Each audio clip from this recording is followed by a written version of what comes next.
Hello and welcome to Byjus Exam Prep IAS. A very warm good morning to everyone. I hope all of you are doing absolutely fine. I welcome you all to today's session of the Hindu Newspaper Analysis, a place where we discuss the most important news stories from the Hindu newspaper, both from the prelims as well as the mains examination point of view. Also, we have an open channel for all of you which you can use to have a one-on-one counseling session with our experts. All that you need to do is click on the link of the Google form that is there in the description of the video. Fill up that Google form, give us your details, and one of our experts will get in touch with you so that you can ask any questions regarding your preparation and it can be a smooth journey for you going forward. Make sure you fill up that form. There is no cost attached to that. These are the topics that we have taken up for today's discussion. Our first topic is on the concept of fiscal consolidation. As you know, the budget was recently announced.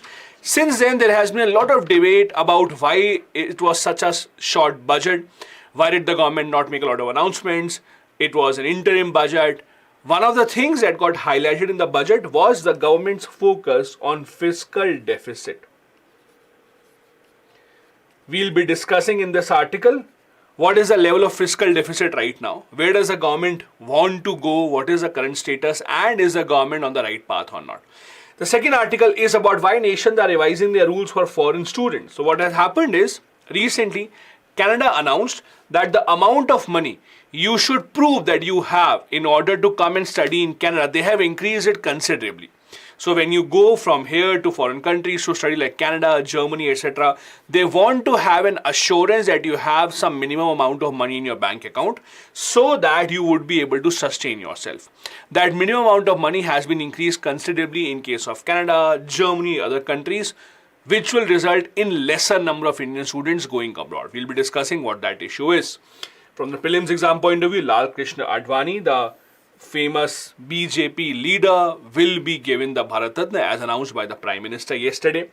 Next, a beautiful butterfly called Dusted Apollo has been sighted for the first time ever in Himachal Pradesh, Chamba region. We'll be discussing what exactly is special about that species of butterfly. Next article, how a study has proven that reducing ammonia emissions can be achieved successfully through fertilizer management. There's a study that has found out that if farmers reduce the amount of fertilizer that they use, it will lead to reduction in the amount of ammonia emissions in the environment. So we'll be discussing what that is. And in the end, India-made typhoid vaccine has proven that its efficacy is at least 4 years. There is a vaccine that has been made in India, especially for curing typhoid. It was undergoing some trials in Africa, and now it has been proven that the efficacy of the vaccine lasts at least 4 years, if not more. These are the topics that we will be discussing. Let's start with the first one. First topic from core economics, but not that difficult to understand. The topic is based on the concept of fiscal deficit. Let's try and understand this concept of fiscal deficit. In simple terms, if you spend more than you earn, that is called fiscal deficit in the simplest of terms.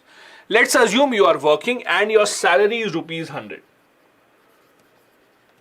So you earn rupees 100, but when you look at your expenditure, how much money do you have to spend? Your expenditure on rent, food, traveling, etc., all of that comes out to be 115. Means there is a mismatch between your expenditure and your salary or your income. That difference is 115 minus 100, that is 15. So in this case, this 15 is your fiscal deficit. Now just apply the same logic to the government. The government presents the budget in which the government tells the public that this is how much we will earn in the coming year and this is how much we will be spending in the coming year. Usually in most cases, in almost every country, including India, in most of the countries, the governments run a deficit. There are very few countries where the governments would spend lesser money as compared to what they earn. So for example, if you look at some of the Gulf countries in West Asia, UAE, Saudi Arabia, because they have a lot of income, especially through the sale of oil, etc., they might have a budget surplus. But usually, you will see that there is a fiscal deficit in most cases. Now, let's take this example in your real life. Your expenditure is 115, your income is 100. So what do? You have to get that 15 rupees somehow. What do? You ask a friend. if you have good friends. If you don't have good friends, what do? You go and take a loan from the bank. You ask your parents, but you try and manage somehow. And what do? You tell them, okay, I'll return this to you in an easy installment. I'll give you some rate of interest, etc. Exactly this is what the government does. So government takes money from the market. Government takes money from different sources. Why? Because the government has to fund this fiscal deficit. And the government promises them that we'll pay you back, don't worry, with a certain rate of interest. Usually the government takes this money from the market by issuing what you call as the government securities or the GSEC. Government security or GSEC is just a document which says that I have taken 500 rupees from you and I will return 510 or 520 rupees in the future in installment. This is the concept of fiscal deficit. Now, where do we stand right now? What do we want to achieve? So basically the target of fiscal deficit that we have to achieve. Now, please understand this. Even our ideal target is not zero. So if we know, the government knows for a fact, even in an ideal world, our fiscal deficit will never be zero. We will always be in a situation where we have to spend more money than we earn. So even the ideal target is not zero. The ideal target is 3%, that we have to achieve 3%. Right now, as per the budget that was introduced by the government of India, the finance minister said that the government will reduce the fiscal deficit to 5.1% of the GDP. So fiscal deficit, you can calculate this in two terms. One, you can calculate this in terms of absolute number, that the government, for example, has a fiscal deficit of 9 lakh crore rupees, something like that. Or the easier way is to calculate that as a percentage of your GDP, because this gives an idea how strong the government is, how strong economically, financially the government is the government in a position to pay back the money or not. So basically, the government of India, as per the finance minister right now, has a fiscal deficit of 5.1% of the GDP. This is the target in this year, 24-25. The finance minister said that next year we will reduce it even further. We will take it to less than 4.5% of the GDP. Now ask any economist, reducing fiscal deficit is usually a good sign. Why? Reducing fiscal deficit is a good sign in the way that it indicates the government is controlling its spending. The government is not giving a lot of freebies. The government is not distributing free of cost things because they don't have the money. Because if your salary is 100 and you have to spend 115, in the long run it is not sustainable, right? You have to cut down your expenditure somehow. Similarly, when the government cuts down its expenditure, it is a good step forward. Now, as you can imagine, during the COVID-19 crisis, because the government of India's earning was extremely low, people were not working, the government was not collecting much taxes. During COVID-19 crisis, the fiscal deficit of the government increased to over 9%. Since then, since going over 9% in the pandemic, we are now bringing it under control considerably, and now as you see, we have reached a level of 5.1%. Now, in 2024-25, that is this financial year, which will start on the 1st of April 24, the government expects that they will earn about 26.02 lakh crore through taxes. And if you calculate the entire income of the government expects they will earn about 30.8 crore rupees. 30.8 lakh crore rupees rather. On the other hand, the expenditure of the government would be about 47.66 lakh crore. So as you can see, there is a big difference between the expenditure of the government and the earning of the government. Now there are two ways to look at it. The government expenditure is high. Yes, this is bad. But also you have to understand, where is the government spending that money? Because that will be the factor that will decide whether fiscal deficit is good or bad. Please understand, not all the expenditures are bad. Not all the fiscal deficits are bad. How? Let me try and explain. When the government says we are spending a lot of money for building capital infrastructure, let's say the government says we spend a lot of money because we build roads, because we build ports, because we build highways, and that is why expenditure is high. This is considered as a good thing. This is considered as a good thing. Why? Because number one, it will bring in more jobs. Second, having a better infrastructure will give a push to the business, to the economy in the long run. So the government in the long run will end up earning more money. So not all the expenditures are bad. If there's an expenditure that is capital expenditure, that is on infrastructure, that is considered to be good, because in the long run it will give you money. On the other hand, when the expenditure is in the form of subsidies, freebies, that is bad. That is bad because it is not giving anything in return. So when you say that government should reduce fiscal deficit, you don't mean to say that the government should reduce capital investment. No. What we mean to say is government should reduce these expenditures, subsidies, freebies, etc. Also, fiscal deficit is not equal to national debt. National debt is the total amount of money that the government owes. Over the years, see, every single year the government has to take some money from the market. Fiscal deficit is not a one-time thing. Every single year when they present the budget, they tell that, okay, we have to borrow this money from the market. So you add all of that up, total amount of money that the government owes to others, that together is considered as the national debt.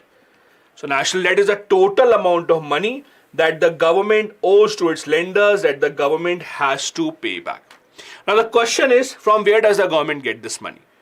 If the spending is 115 but you're earning only 100, from where do you get the remaining 15 rupees? This is where the government mainly borrows the money from the bond market. Bond market basically means the government will give you, as I said, government security or GSEC as you call them, where the government will write, I'm taking this much money from you and I'll return this to you in the future. This is called the bond market. The government has to give some rate of interest in that. Who buys these bonds? Government securities. Usually RBI can also buy this. Usually the corporates can also buy this. So a lot of people get involved in buying of these bonds from the government. The interesting part is, why do the government or why do the people buy these bonds? The one advantage of buying these bonds or government securities is, when you are lending money to the government, almost 100% of the times you will get the money back. Even if the government at the end of the day does not have the money to pay you back, they have the printing machines, right? They can just print the money if that is what it comes down to. So you know that your money is safe.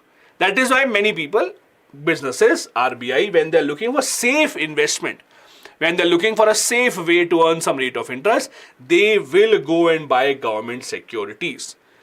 The government securities carry a rate of interest as well. As I said earlier, the government, if it borrows 100 rupees from you, it cannot just return 100 rupees. It has to return something more. What will be that rate of interest? That is also something that the government has to look into. If the government starts offering a very high rate of interest, it will be bad for the government. If the government offers very low rate of interest, then no one will buy their bond. So there has to be a balance between how much rate of interest would the government securities or the government bonds carry. It depends on the health of the government. For example, let's take this example. If you are the American government, when they issue their bonds, when they issue their government securities, they have an extremely low rate of interest. 1%, 1.5%, 0.5%. Why? Because people know that there is a 100% guarantee that American government will obviously give your money back. When you are buying bonds of risky governments where you are not sure the government has a future, let's say when the government is going through financial crisis, let's say Pakistan, Sri Lanka, or some years back, let's say Greece, then they have to offer a higher rate of interest. Only then the people from the market will go and buy these bonds. So the bonds are issued in the market, but again, the rate of borrowing depends upon the performance of the government. It really depends upon the performance of the government.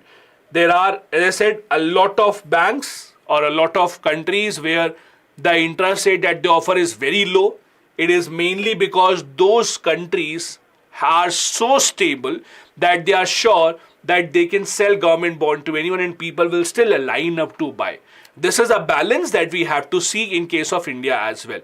That is why whenever you will see rating agencies issue ratings for the government, let's say they say that the government bond rating is triple B, or the government bond rating is triple B plus or triple B minus. It matters a lot to the government. Why? Because depending upon these ratings, your credit worthiness will be decided.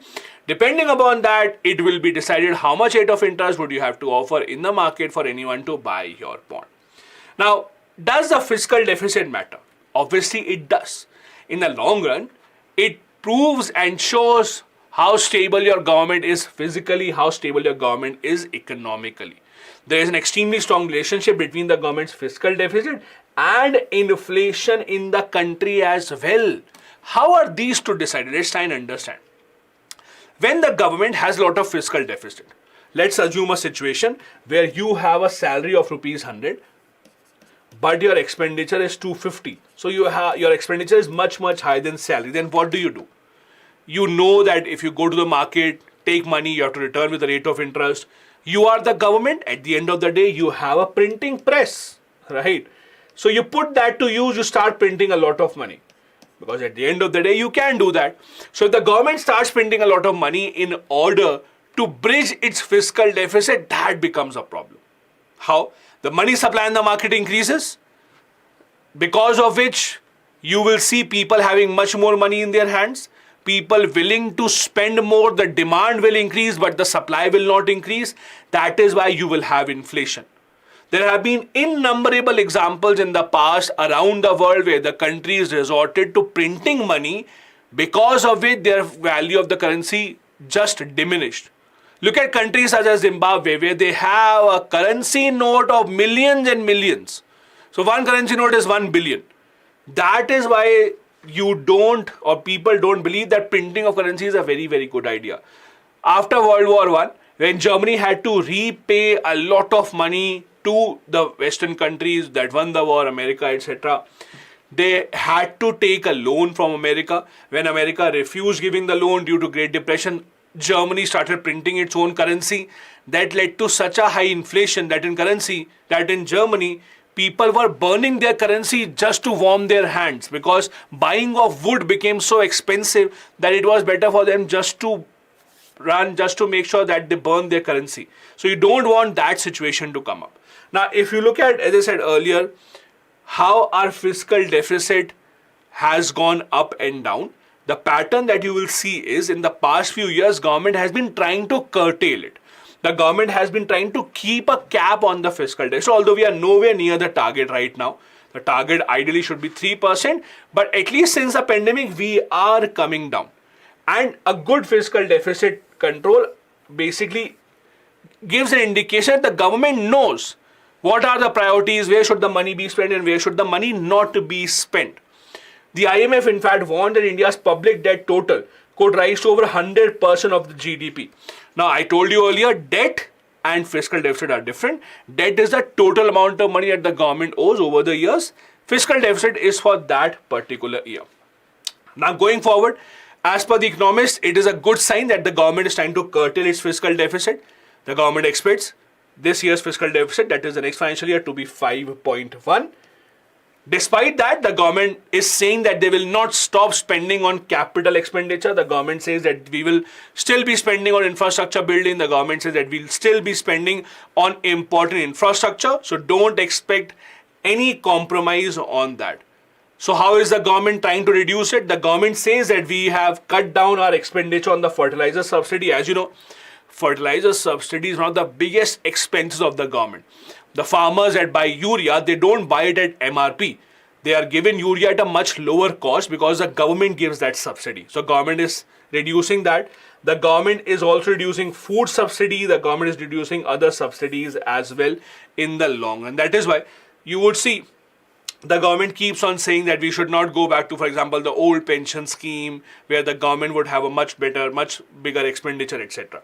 Now, fiscal deficit is usually seen as a bad thing, because everyone will tell you, ask your parent, they will tell you only spend the amount of money that you earn, not more than that, because it will harm you, which is true for the government as well.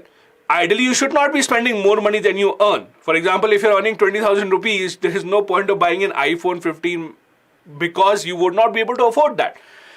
But in some cases, there are some positive effects of fiscal deficit. Fiscal deficit in simple terms means the government is spending more money. So when the government is spending more money means people are getting more money in their hands. Government is spending in public infrastructure. There are good jobs available. let's say jobs in the construction sector. The government is giving push to public investment, and more people can come out and take advantage of that. Also, if you look at the poor section of the society, the subsidies given by the government will indicate that, or will positively impact the poor section specifically. So having a fiscal deficit indicates that yes, the government is spending more money. On the other hand, there are obviously negatives as well, and many people will argue negatives are more than positives. First, obviously it will increase your debt burden. It will bring in inflation if the government is also printing of the money. It will also crowd out private investment. Why? When the government borrows money from the market, the companies, if they have free money, rather than investing in some other project, they will just buy a government bond and they will be happy. So government sucks out the private investment from the market while issuing its bonds. That is also a problem. Then there's a balance of payment crisis as well if you have a large fiscal deficit. Now I wanted to show you some graphs which I have taken from the official budget document. So this is the official document of the Government of India. I've taken these graphs from the PIB. Let's see. This blue line here is the fiscal deficit line. So this will tell you the fiscal deficit. Now if you actually see the pattern of fiscal deficit, it has been reducing since the pandemic. The pandemic 2020-21 was when it reached the peak 9.2 of the GDP. Since then it has been reducing, which is a good sign. And the government wants to bring it down further to 4.5% in the financial year 25-26. So we'll have to see whether this becomes a reality or not. Secondly, from where is the government getting all that money? This is also something the government has given out as data. As per the government, most of the money that they get is from the market borrowing, government securities, and they also issue short-term borrowings, that is the treasury bills, etc. They also get money as securities against the small saving, provident funds, other receipts that the government gets. External debt also is a factor here. So government takes money from outside the country as well. In fact, the Government of India has been looking to issue its government securities outside India as well to get more investment, hoping that we will be able to get more free flowing money. But this is what the government source is. This is where the government gets most of its money to bridge that fiscal deficit. Coming on to the second article for the day. The second article for the day is about how the countries around the world, specifically China, or Canada, Germany, etc., have been tightening the norms for foreign students coming in. Now, let's understand what the idea is. The idea is when an Indian student goes to a country such as Canada to study, the Canadian government wants to make sure that you have enough money in your bank account so that if you're living for 1 year or 2 years, 3 years, you will be able to sustain yourself. Housing, food, etc. So you have to show some proof that I have at least this much money. Only then you will get that visa. So what has happened is Canada has increased that limit drastically. The amount of money that you had to show in your bank account in Canada, they have increased this drastically. Now, what will be the impact? The impact obviously will be that a lot of students now may not be able to afford to go to Canada. A lot of students would say, oh, now I can't do that, because just for comparison, earlier, about 6.15 lakh was the amount that you had to show in your account, and at least I have this much. This is called GIC, Guaranteed Investment Certificate.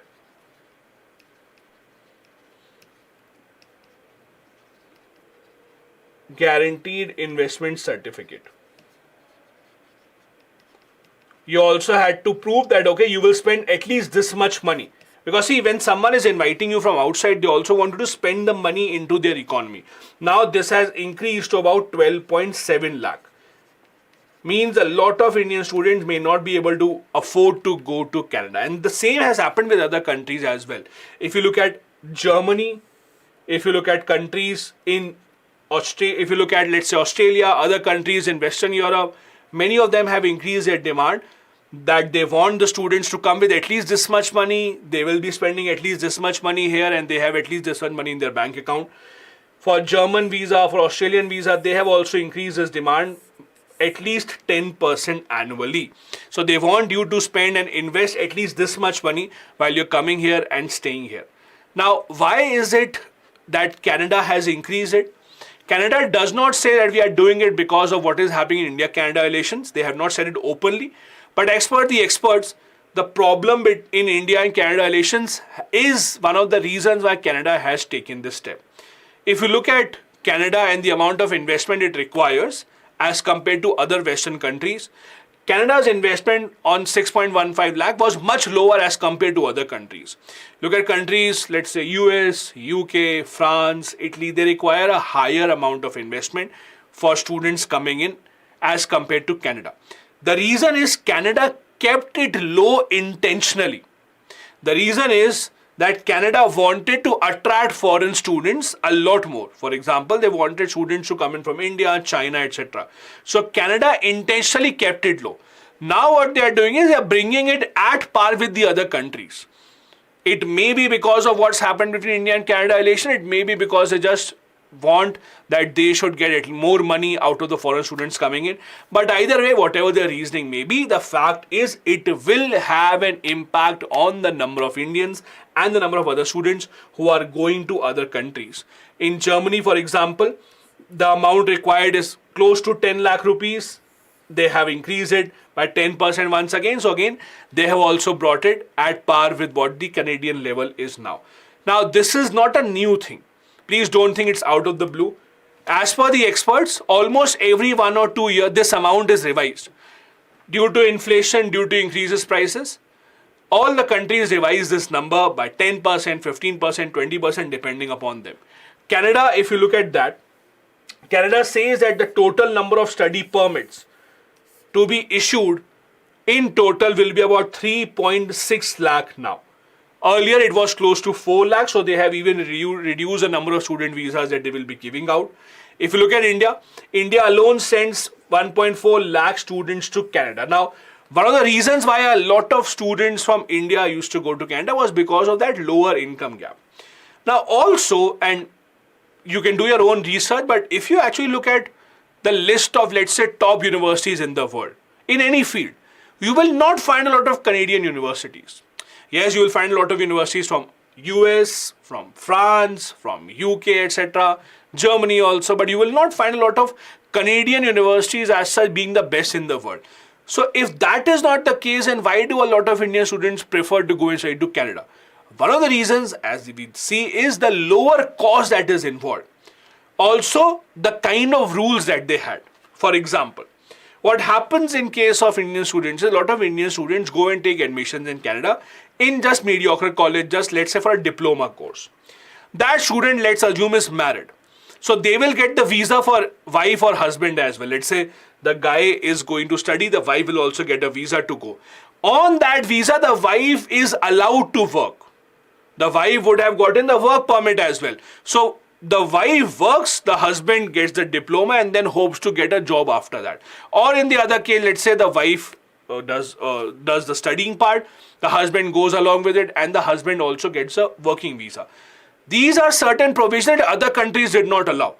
Canada allowed that. So that is what attracted a lot of students to Canada. However, now Canada is saying that they don't want this to happen, because Canada also now wants to control the amount of people and the quality of people coming in. Canada has changed certain rules. First, as I said, the number of visas given out will be lower, 3.6 lakhs. Also, now Canada wants to put a cap on these institutes, the diploma institute that just offer very low quality courses to students coming in from other countries such as India. Canada also says now the spouse visa will not have work permit.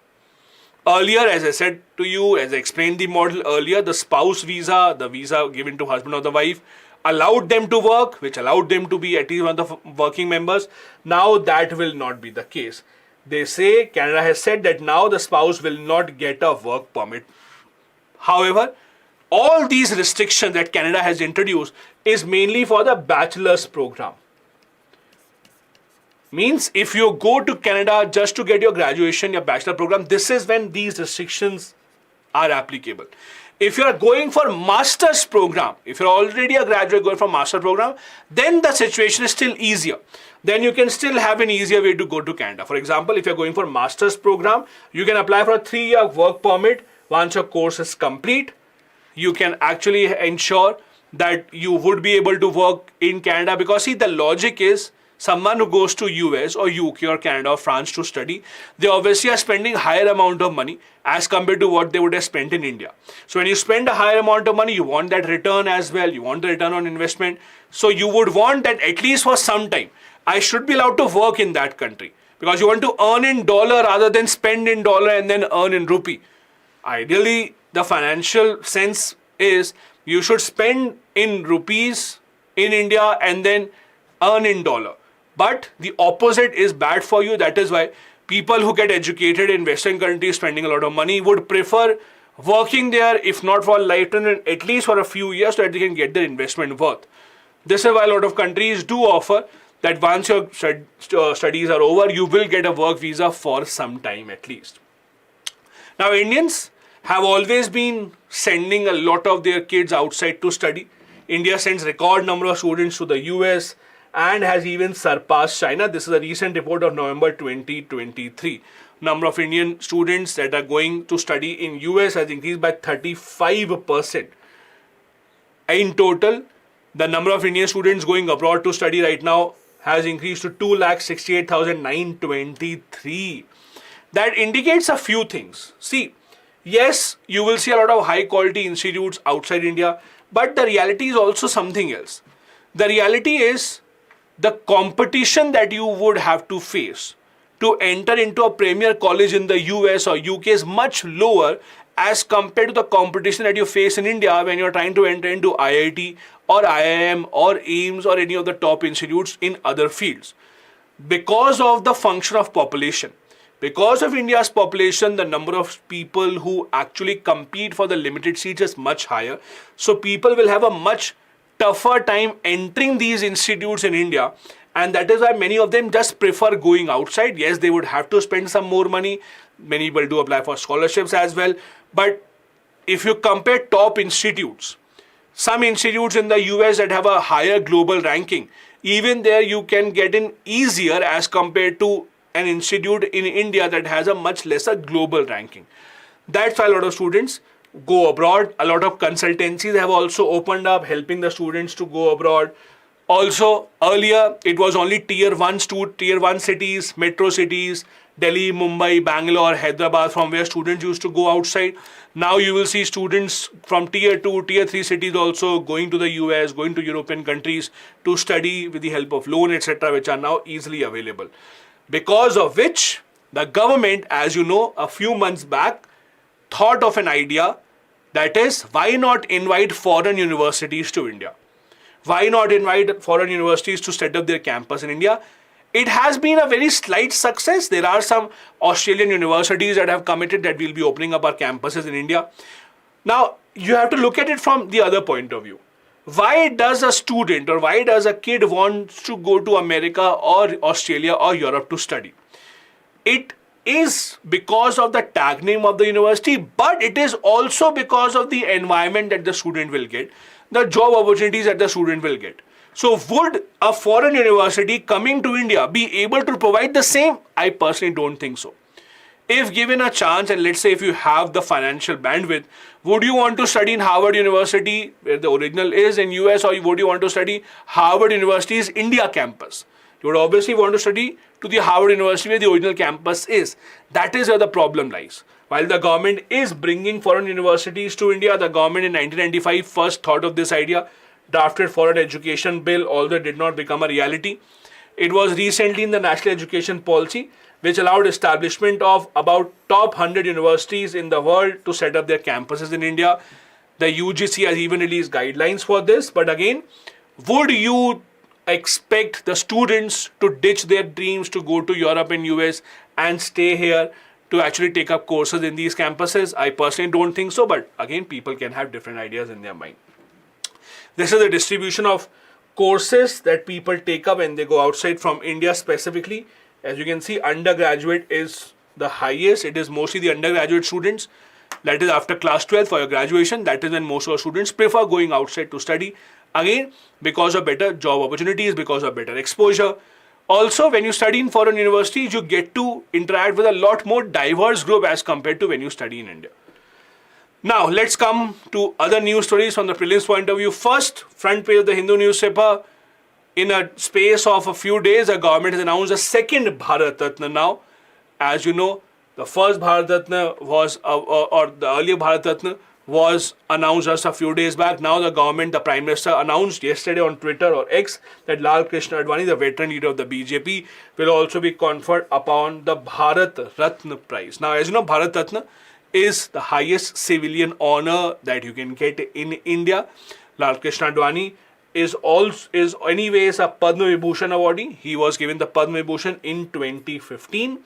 The earlier announcement the government made was of the ex-Bihar Chief Minister just a few days back, Karpuri Thakur. So now this is the second Bharat Ratna that the government has announced just this year.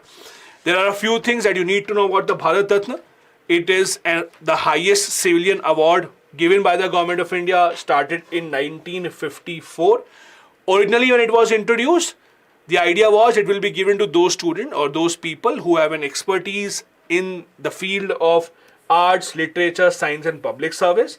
But in 2011, the government said even in the field of human endeavor, any human endeavor, whichever field that you have made a name in, you can be included in this. Who were the first recipients? First recipients of Bharat Ratna were C. Rajgopalachari, S. Radhakrishnan and C. V. Raman in 1954. Just before these two announcements, recently, the last recipients before these were Nanaji Deshmukh, Bhupen Hazarika and Pranab Mukherjee. That was in 2019. Also, it is not necessary that every single year there has to be a Bharat Ratna. Only when the government thinks that some people are worthy enough, only in those years that the government announced a Bharat Ratna. There is no written provision that it should be awarded to Indian citizens only. So it has been awarded to some people who are not Indian citizens. For example, Mother Teresa got this award in 1980. Two non-Indians have also been given this award. Nelson Mandela, you would have all heard the name, 1990, and Khan Abdul Ghaffar Khan was also awarded the Bharat Ratna. Who decides this? The recommendations are made by the Prime Minister to the President, and just like all other things, whatever the Prime Minister would advise to the President, that would be the final decision, and that is how it works. Do remember, from the examination point of view, maximum the number of Bharat Ratnas that can be awarded in a single year are 3. Not more than 3. Do remember that. Is there a monetary award? Do you get some cash with it? No. There is no monetary award as such. You just get a certificate signed by the President of India. Now, as you know, in Indian polity, when you read about our fundamental rights, this is where you read about the fact that there is no title that can be given by the government of India except military title and academic title. There has been a lot of debate over these awards, the Bharat Ratna and the Padma awards in the past. But please understand, these are awards and not titles. That is why these have been allowed. There have in fact been cases in the Supreme Court where people have challenged the idea of Padma awards and the Bharat Ratna, saying that they are a violation of article number 18. But the Supreme Court had said that that is not true.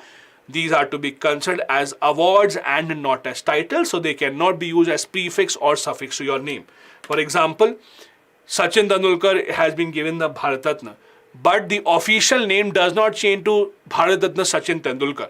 You can call him Bharat Ratna Sachin Tendulkar as you wish, but you cannot change the official name. The official title cannot be that. For academic titles, it can be that. For the military titles, it can be that. But for these awards, you cannot change your official title. The next article that we have here is about a new butterfly species called the dusted Apollo. Beautiful butterfly that has been sighted for the first time in Himachal Pradesh's Chamba region. Now, these sightings of birds, butterflies, etc., these get published in the newspaper, Hindu Newspaper, very often. Do you have to remember all of them? Unfortunately, yes. Unfortunately, the UPSC does ask certain questions of these kind. The UPSC, for example, does ask questions where you would have to remember about what is the IUCN status of these species, where were they found, is there any specific detail about them that you need to remember. So this dusted Apollo, it's a high altitude butterfly, extremely beautiful. It was first discovered in 1890. In India, it is the first sighting. So do remember that. They are usually seen nearby Ladakh, West Nepal, between Ladakh and West Nepal. This is where they are usually seen at a very high altitude of 3500 to 4800 meters, usually in the Himalayas. They are again extremely rare, And sorry, they were seen in India before, I misspoke, but they have been seen in Himachal Pradesh for the first time. So very rarely seen. Himachal Pradesh has its first sighting of this. Also, this butterfly is related to a lot of other similar species. For example, regal Apollo is also a variety of the similar butterfly. It is protected under the Schedule 2 of the Wildlife Protection Act of 1972. This brings me to today's homework for you. Today's homework for you is you have to find out in the Wildlife Protection Act, there is a concept called vermins. In the Wildlife Protection Act, there is a concept called vermins. Now, the question is very simple. You have to tell me which schedule animals, from which schedule animals can they be categorized as vermin? V-E-R-M-I-N. What are vermins? And from which schedule can you categorize animals as vermin? This is your homework. Do tell me in the comment section. I will be reading all your comments. Coming back, these butterfly species are considered commercially important. That is why they are captured. They are sold also, unfortunately. That is why they are usually in high demand, and it is their first sighting in the region of Himachal Pradesh. As you can see here, the IUCN status is near threatened. So do remember that part. Usually seen in very high altitude mountainous areas in the inner Himalaya space. Next article is about ammonia emissions. Now, there is a study that has been done. The idea of the study was how to reduce the ammonia pollution in our environment. For a long time, it has been understood that ammonia pollution in the environment is directly related to the fertilizers that are used by the farmers. Now, please understand this, especially in case of India. When the farmers want to buy urea, the fertilizers, they get subsidy from the side of the government of India. They don't have to pay the complete price. That is why, while using these fertilizers, especially urea, etc., the farmers use this in a larger quantity as compared to what is required from them. As a result, the result is that our farming community, our soil, etc., has much more urea that is required. The NPK ratio has been disturbed considerably because of increased urea. Now, because of this, what has happened is it has a direct impact on the environment. We have seen that there are ammonia emissions because of this. Now, ammonia is also an important part of how polluted the air is. For example, if you look at the AQI index, the AQI readings that are measured in India, you will see in the AQI index all the different components that are measured. One of them is ammonia. So ammonia is a definite pollutant in the environment which you cannot deny. So yes, ammonia emissions are increasing. One of the reasons is that we are using a high amount of urea. Now a study has come out which has now shown that if you reduce and you curtail the amount of urea and the fertilizers that you're using in your soil, it will have a direct impact on the ammonia pollution later on. Based on machine learning, researchers have found out that ammonia emissions from rice, wheat and maize crops specifically have been harming the environment. And if we manage our fertilizers properly while growing of these crops, in the long run, we can expect that the ammonia emission in the environment can reduce by up to 38%. Now, as you know, 51 to 60% of the ammonia emissions are directly related to the crop cultivation. Now, this is where it gets problematic. When you know that there is a bad impact of something that is necessary. For example, you know that for you to go to a job, driving a bike is necessary. Even if you know it is polluting the environment, but you don't have any other option. Similarly here, even if you know ammonia is polluting the environment, ammonia is because of cultivation, but you cannot stop cultivation. You have to ensure that the cultivation goes on. This is where the balance has to be struck. Even in cultivation, 3 crops which have the highest consumption in India also, rice, wheat and maize, they are the ones that are responsible for ammonia emissions drastically. The researchers estimate that the global ammonia emissions have reached 4.3 billion kilograms just in 2018. Their model has suggested the ways in which we can reduce this emission. For example, their strategy includes placing enhanced efficiency fertilizer deeper into the soil. So many of the farmers, they just basically distribute or they just sprinkle this fertilizer at the top layer of the soil. One of the ways that has been suggested is, rather than doing that, ensure that the fertilizers are drilled down lower in the other layers of the soil using tillage practices. Also, researchers in their study have found out fertilizer management scenario, rice crops could contribute 47% total reduction.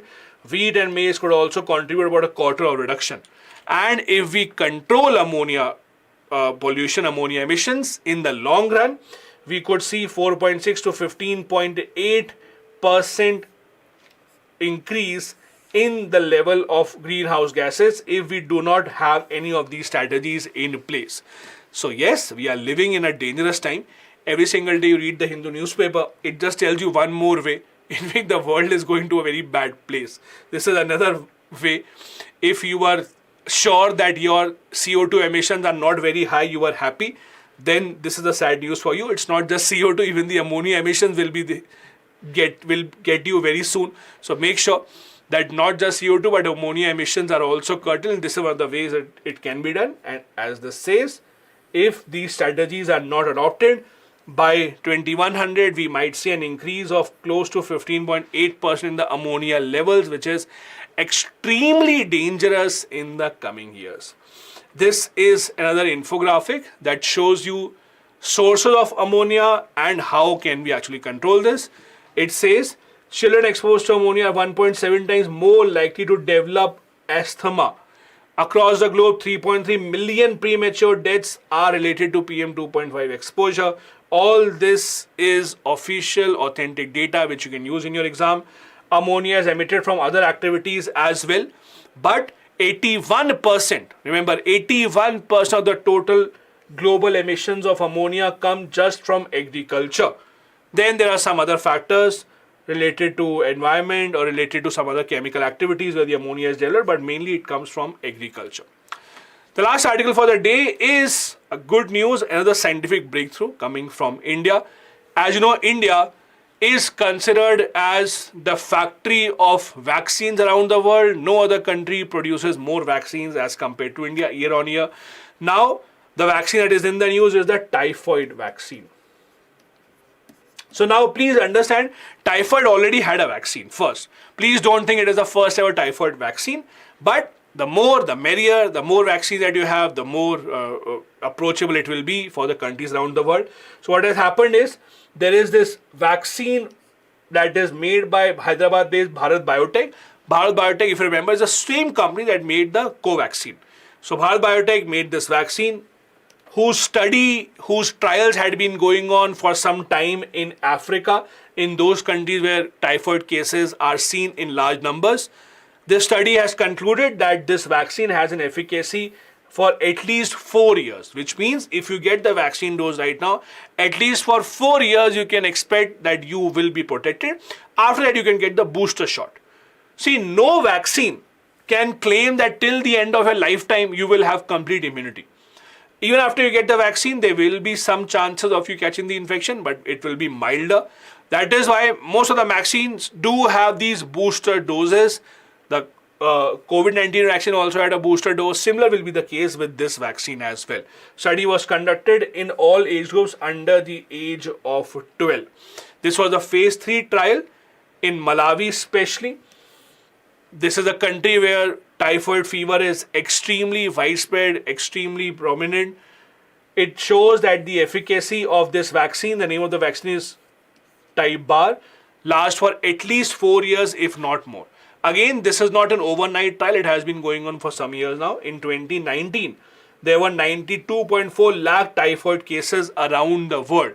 And again, if there is a disease that can be prevented with vaccine or with diseases, but even then people are dying from it, it is a very sad story. We are living in a world where we have been able to find out the cure for a lot of diseases. But if the people are still dying from that diseases, that means that we have failed in our operation. The vaccine has gone through randomized controlled double-blind trial as well to study the long-term efficacy of the single dose. And again, it has been proven to be very effective for at least 4 years. After 4 years, the vaccine's efficacy reduces to about 70.6% in some cases. That is why it is advised that you can get a booster dose after this. Bharat Biotech's vaccine has shown higher efficacy as compared to other vaccine trials going on around the world. Again, remember, this trial was not done in India, it was done in Malawi. Earlier, this trial was also done in Nepal and in Bangladesh. I'll tell you one thing, one very interesting thing, by the way, which tells you the difference between rich and poor countries.